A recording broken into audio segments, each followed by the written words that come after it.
Hello people, Radhe Radhe. कैसे हैं आप सब लोग? मैं उम्मीद करती हूँ आप सब लोग बहुत अच्छे होंगे।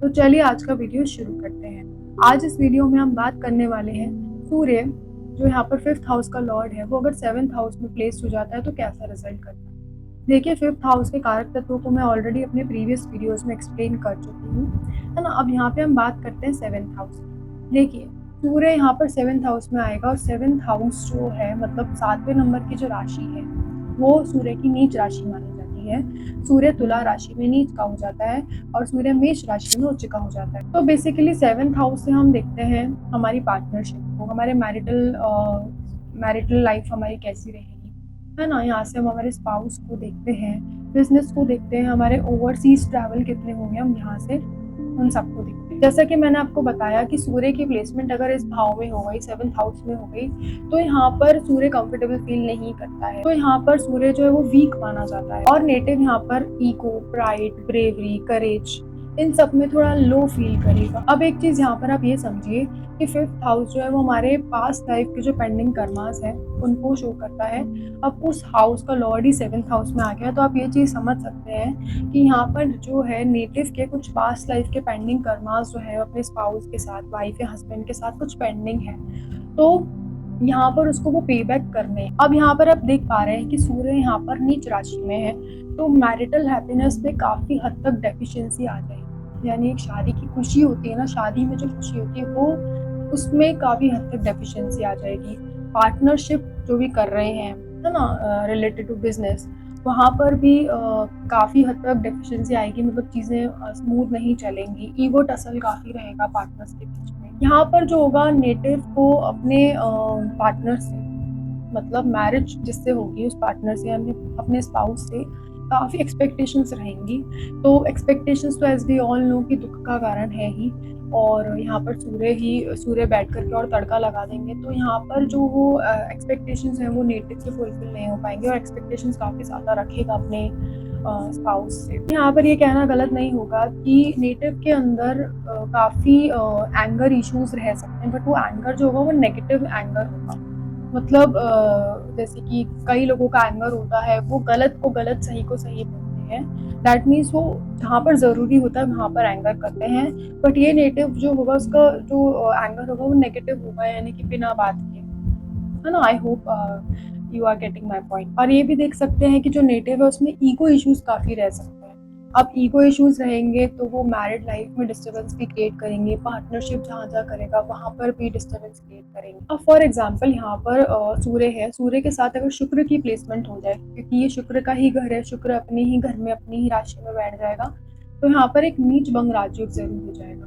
तो जो जो पॉइंट्स मैंने बताया उनमें डेफिशिएंसी हो जाएगी, but we can't assure here कि भाई मैरिटल हैप्पीनेस बिल्कुल अच्छी ही हो जाएगी। मैरिटल लाइफ में प्रॉब्लम्स रहेंगी लेकिन हाँ, बैलेंस हो जाएगा, शादी टूटेगी नहीं, चल जाएगी। तो फॉर एग्जाम्पल यही वीनस अगर सिक्स्थ हाउस में आ गया, तो छठा घर क्या होता है हमारा? लड़ाई झगड़े का होता है ना, हमारे लिटिगेशंस का होता है, कोर्ट केसेस का होता है।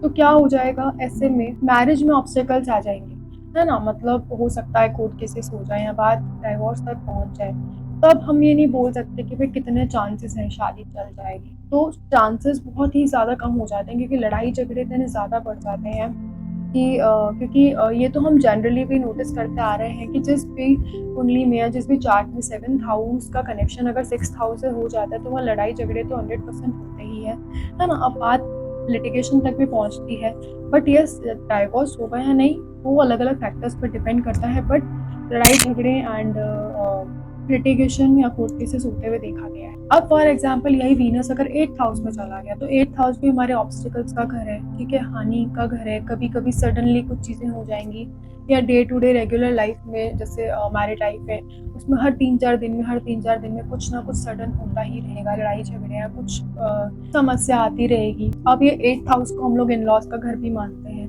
तो बेसिकली इन लॉज से रिलेटेड भी कुछ दिक्कत हो सकती है ना। तो बेसिकली ये पोजीशन भी डिस्टर्ब ही है वीनस की, जैसे 6th हाउस डिस्टर्बिंग पोजीशन थी वीनस के लिए, तो 8th हाउस भी डिस्टर्बिंग पोजीशन ही है वीनस। अब सन यहाँ पर 7th हाउस में अगर है तो ये तो आप मान के चलिए कि बहुत कुछ चीज़ों में काफ़ी हद तक डेफिशिएंसी क्रिएट करेगा।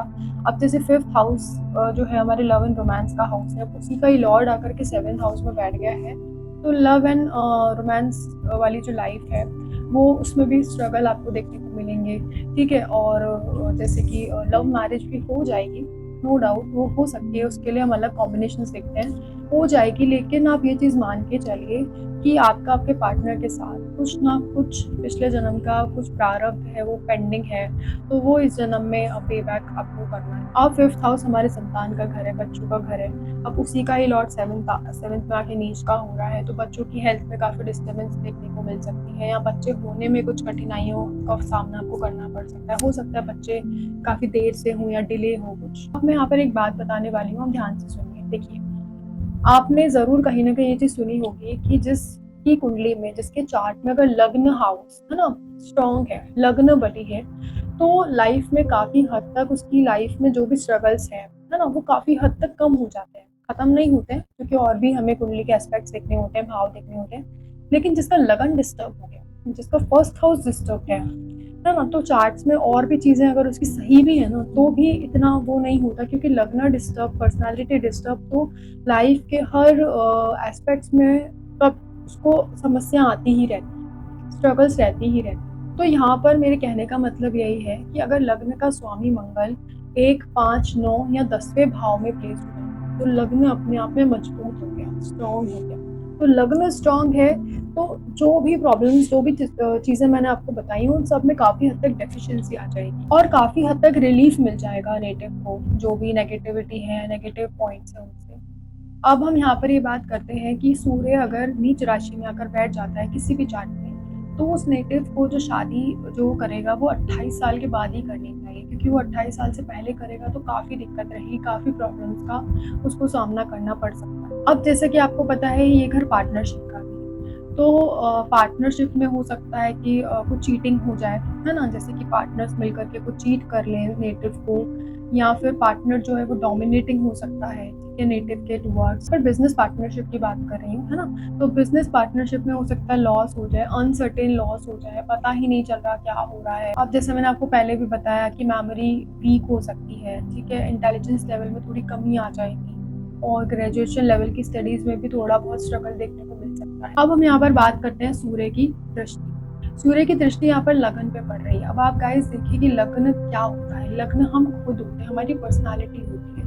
अब सूर्य यहाँ पर नेगेटिव होकर के बैठ गया है, तो नेगेटिव है तो नेगेटिव दृष्टि ही डालेगा। अब यहाँ पर जो होगा, नेटिव में काफ़ी ईगो देखने को मिल सकता है, नेगेटिव एंगर देखने को मिल सकता है। ऐसे नेटिव की एक्सपेक्टेशंस बहुत ज़्यादा होंगी सामने वाले से, है ना, और कॉपरेट नहीं करेगा चीज़ों में, एडजस्ट नहीं करेगा किसी भी चीज़ में, और प्रोफेशनल और पर्सनल लाइफ में काफ़ी ज़्यादा प्रॉब्लम्स फेस करने को मिलेंगी। क्यों? क्योंकि जिस नेटिव का बिहेवियर और नेचर में ही ईगो आ जाएगा, है ना, ईगोटिस्टिक आ जाएगा, कॉम्प्रोमाइजिंग नेचर नहीं होगा, तो फिर उसकी लाइफ के हर एस्पेक्ट में कहीं ना कहीं प्रॉब्लम देखने को मिलेगी, चाहे वो पर्सनल लाइफ हो, चाहे वो प्रोफेशनल लाइफ हो, चाहे वो मैरिड लाइफ हो। तो अब हम बात कर लेते हैं कि सूर्य की प्लेसमेंट जहाँ है वो किस नक्षत्र में है। अगर यहाँ पर सूर्य 0 डिग्री से 6 डिग्री पॉइंट 40 मिनट पर है, तो वो चित्रा नक्षत्र में है। चित्रा नक्षत्र जो है वो मंगल का ही नक्षत्र है। सूर्य अगर यहाँ पर 6 डिग्री 40 मिनट से लेकर के 20 डिग्री पर है, तो वो स्वाति नक्षत्र में है। स्वाति नक्षत्र राहु का नक्षत्र। अब यहाँ पर गुरु 20 डिग्री से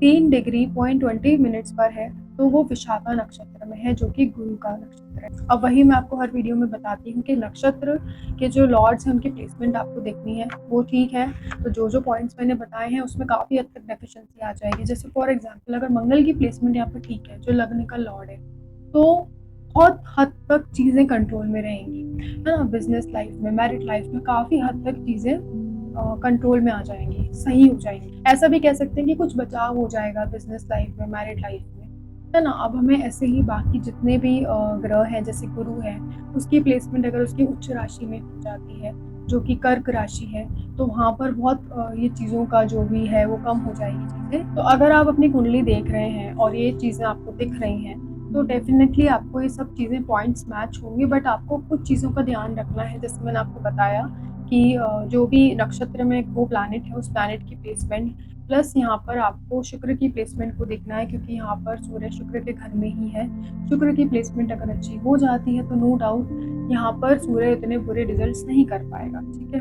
और यहाँ पर नीच भंग राजयोग भी बन जाएगा अगर शुक्र 7th हाउस में ही है, तो आप काफ़ी कुछ चीज़ें काफ़ी हद तक रिलेट कर पाएंगे। तो आज का वीडियो मैं यहीं एंड करती हूँ गाइस। तो if you like my video please like share and subscribe my channel. अब मैं अपने नेक्स्ट वीडियो में बताऊंगी कि सूर्य अगर 8th हाउस में बैठ जाता है तो कैसा रिजल्ट करेगा। तो stay tune for more such updated videos. Thank you so much. Radhe Radhe.